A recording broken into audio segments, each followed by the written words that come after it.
tokenized equity and NFTs.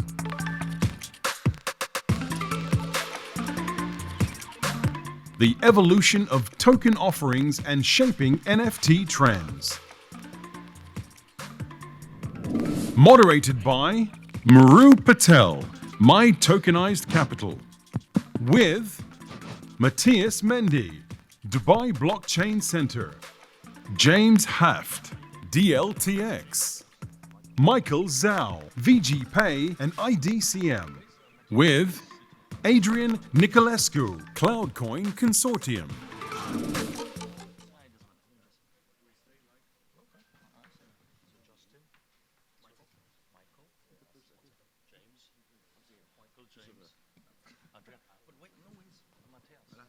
Hello, testing. Matthias is sleeping by the sounds of it. Snooze, you lose. Okay, still good morning. Good morning, guys. It is my pleasure and absolute honor to be a panelist and a moderator for this.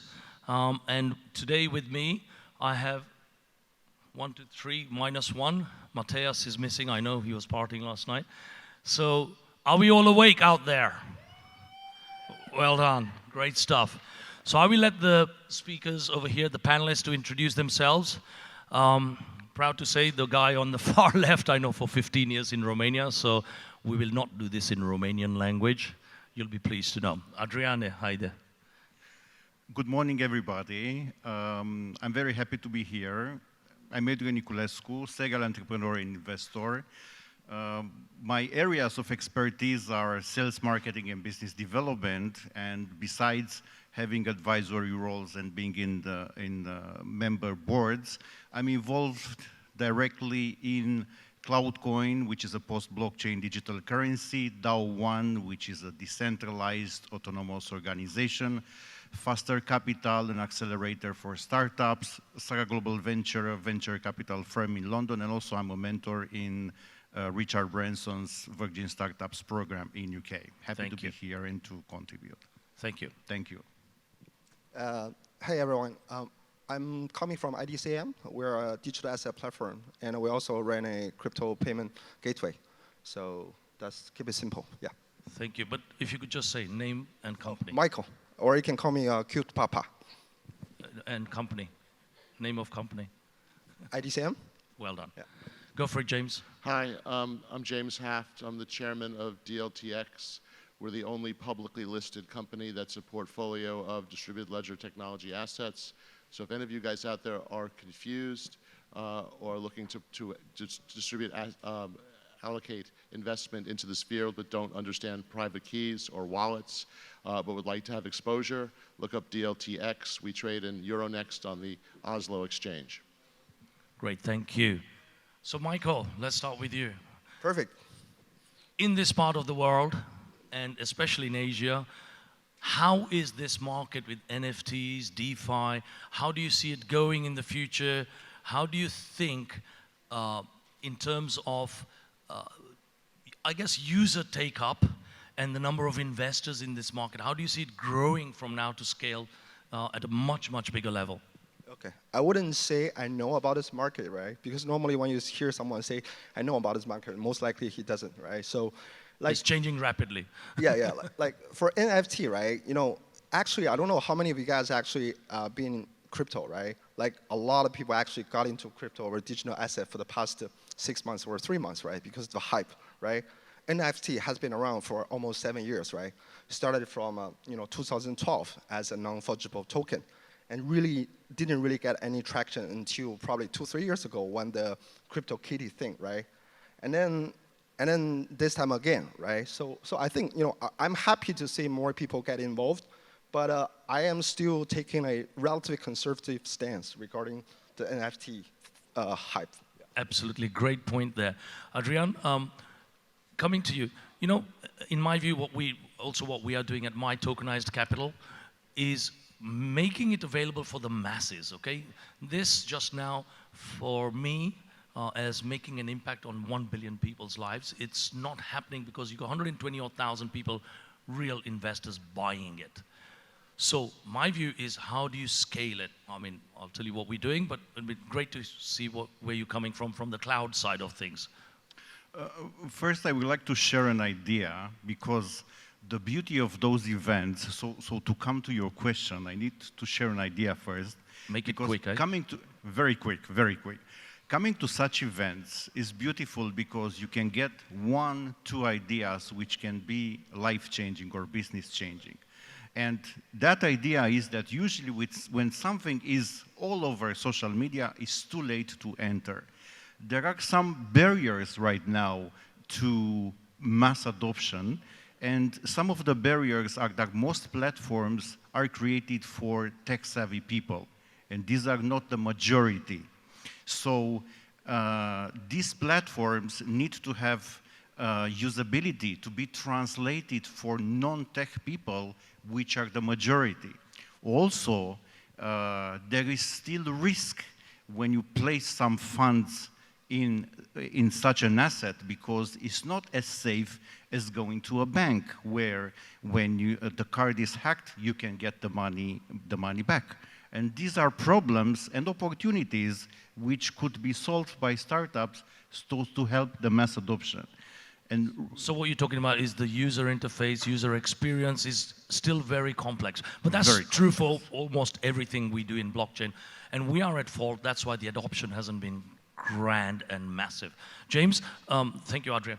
James, in your view, give us a real, how do people adopt this and make it, not viral is the wrong word, but how do you reach the billions? So I think that where we are in the NFT world is very early, and that what's happening right now does not represent what's going to be valuable or interesting about NFTs.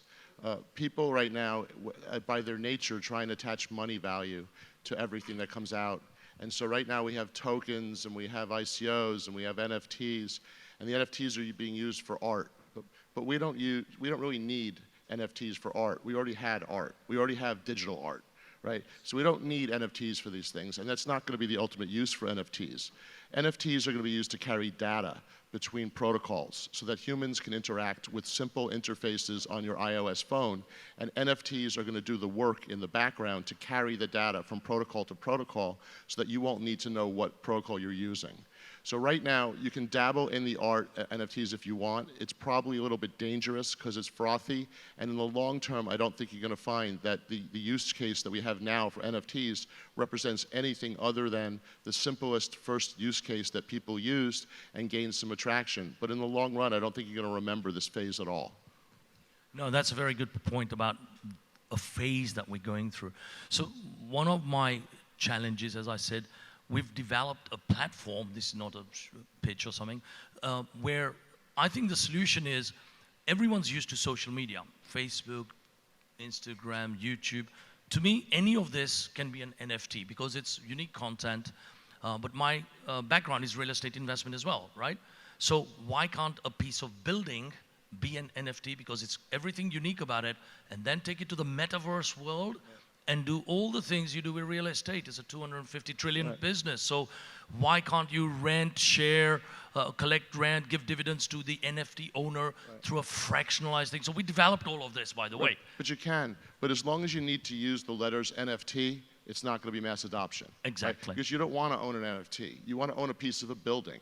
Right? You want it, and so NFTs are going to be used to establish title and to enable people to transfer ownership of assets. And those assets are going to be digital, they're going to be physical, they're going to be metaphysical, right? But you're not going to know you're touching an NFT, and as long as you need to use the letters NFT, we're not going to have mass adoption.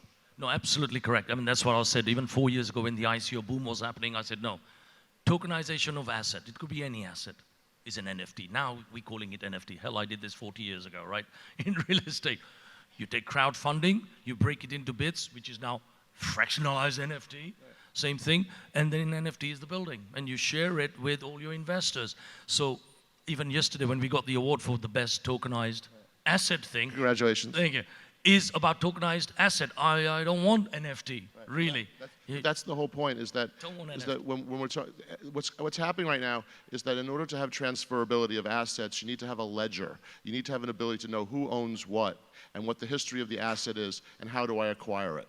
And so you need a technology in the background that can handle the fractionalization, the democratization, the distribution. And so that will be NFT technology. It'll be non-fungible tokens. But non-fungible tokens are going to change in form and be different than they are today. And it's not going to be about going and buying art anymore. It's going to be about identifying who owns the art and how can I transfer that art. And that's going to become liquid across national and political borders so that you'll be able to transact with whoever you want to in a free way so that you can basically have liquidity for assets. Yeah, so again, taking it from that, what he just said, so the vision I have and we're building as well is not only fractionalized NFTs, but even renting, sharing. So if you own a particular piece of art, which is expensive, why not give it to museums on a small rental piece everywhere in the world so they can all see it, be it VR, AR? How do you see that? Well, instead of answering that question directly, right, I will want to ask to take a pause, right? Actually, besides the technical part, right, I'm sure a lot of the audience here actually don't really understand the details of the technology part, right? So, you know, if Keep you it guys, simple. Yeah. If you guys remember, there's this concept called STO, you know, security token offering. Has been really popular for the past few years and never really actually take off, right? And compare STO versus NFT. I think actually NFT have a better chance to stay in the game, right? Because, you know, there are also, you know, there's an underlying asset, right? Either it's a property or iron plane for STO, or it's art collectible for NFT. But the fundamental difference is give you a dream to sell, right? Because for STO, why it's not really taking off? Because it's give you like a high single-digit return, right? Because you understand the asset, the return. But for the arts, for the collectors, right? You know, people can think, oh, someday maybe they can increase in value. And also, because of the technology part, it gives access to a lot of people globally. We're, you know, yeah. No, absolutely. And again, coming back to that, bringing it to any asset. I don't like the word NFT as well. Any asset. It could be art, music, movie clip, TikTok video, whatever it is. Anything that's unique that you say is of some value that someone's going to pay for it. And how do you then take it to everybody? Like if you look at all the celebs, or even, I mean, my challenge is to help the smaller guys in India, Africa, you know, for them, they can't even afford $400 NFT. How do you make it so it's $10, $20 or whatever, and help these sorts of creators to be on a platform rather than the ERC20 expensive, sometimes even more price to even list this, you know? So bring it down to level 2 and make the smaller people be self-sustainable. So maybe come to you, James. You know, how do you see the world, world really impacting in the billions rather than the 100, 200,000 NFT buyers, which is a fashion in my view?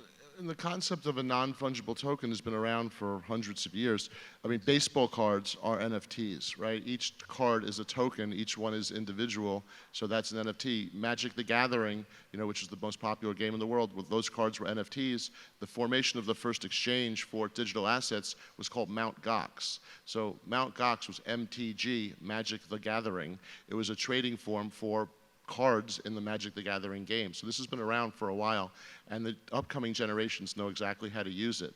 The difference that's going to come is that now that we have omnipresent bandwidth and that we have access globally that's growing into the unbanked areas, we're going to see that that Africa and Asia, which have huge pent-up demand for owning assets that are inflation hedges against their local currencies, and the ability to avoid without getting too political, avoid some of the impact of their local governments by holding assets that are globally liquid.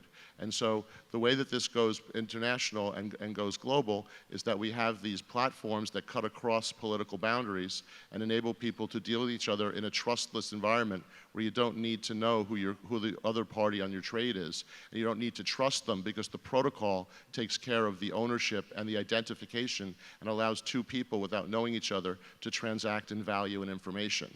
And so the NFT is basically going to be the base technology sitting underneath the layer of the transactions that people do without having to know who their counterparty is. Yeah, I always say that, you know, how many of you know what's behind the internet, right down to TCP/IP, and I do from Sun, but who cares?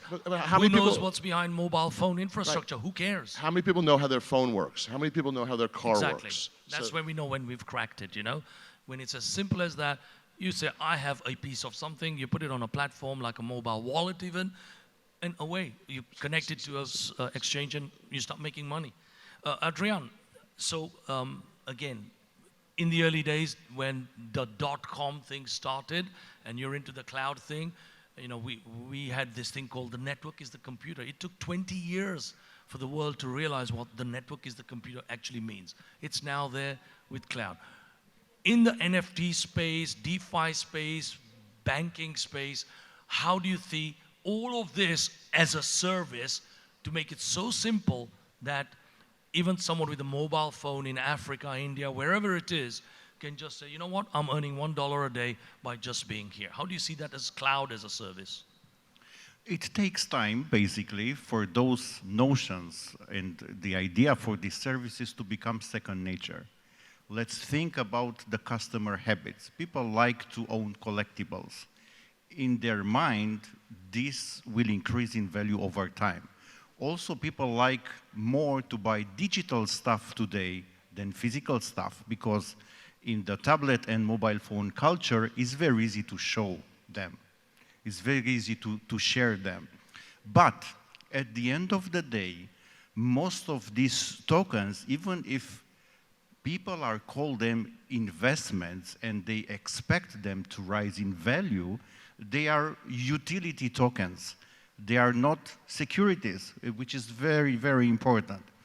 And when an idea becomes second nature, so it's part of your life, actually, as you go to pay a subscription for the mobile phone, you will pay a subscription to be part of the platform and to own a little piece of something which is believed that will increase in value over time. Whenever you are doing something in this space, first analyze the trends, look at the customer habits, either B2B or B2C, and place your product or service to catch the wave before everybody on social media speaks about it. No, this absolutely. is what I'm thinking. Absolutely. When you make it like that, that's when it's real. Have the utility for the usage thing through all the people who follow you, okay? Correct. Let's try and wrap it a little bit. So just some closing remarks in terms of helping people over here. How many people are in the NFT space? Just very quick show of hands. Yeah. In the DeFi space, quite a few. Trading, currencies. No, it's another guy actually. He can mean both, like me, I mean all of them. Okay, fantastic. So I see the vision as converging into NFTs, DeFi, social media, banking, because me as a client, I don't want to go through multiple platforms to do multiple things. We are all fed up of that, correct? All fed up. Too many places, mint here, shard here, collect there, yield farming here. Too complicated. I see that all converging in the next 5 years, just like how internet, Java, all this converged and came to that. Where do you see it going? Quick, one sentence, two sentences. Honestly, I think everybody wants to be involved, and you have to choose your passion, be willing to make some mistakes, and get yourself involved. And if I can throw in a quick thing here, if you're confused and you really want to invest and you want to see the future, look at our company, DLTX, because we are a portfolio of these assets, and we can allow you in a liquid way to be involved in the market on a day-to-day basis, and to make your investment and to get your investment back in a liquid way. Thank you. What I want to share is that to get involved, right? Because for this market, for any digital asset or NFT market to be prosper and thrive, we need everyone's help, right? Like today, just now, not everyone have a digital asset, right? Not everyone have a digital wallet, let alone NFT, right? So before you go to sleep, right, think about just act. Thank you. Adrian, summary? My closing thought, this new world is coming the same day nights follow the day. So my advice is, even if you work with experts, spend time, invest resources. The most important resources is your time to understand this world, at least until a certain level. Involve, allow yourself to make some mistakes, because we people are improving anything we are doing, not we are thinking of doing, but delaying. Thank you. This was my closing With thought. that, I have a final vision. I think we all should realize what the social media are doing. They're making money on us. So I have a phrase on my tokenized.capital. Be the coin. You are all worth money because all these people are making money on us. Ads, likes, comments, and everything. So be the coin, okay? Thank you very much. Thank you, speakers. Big round of applause.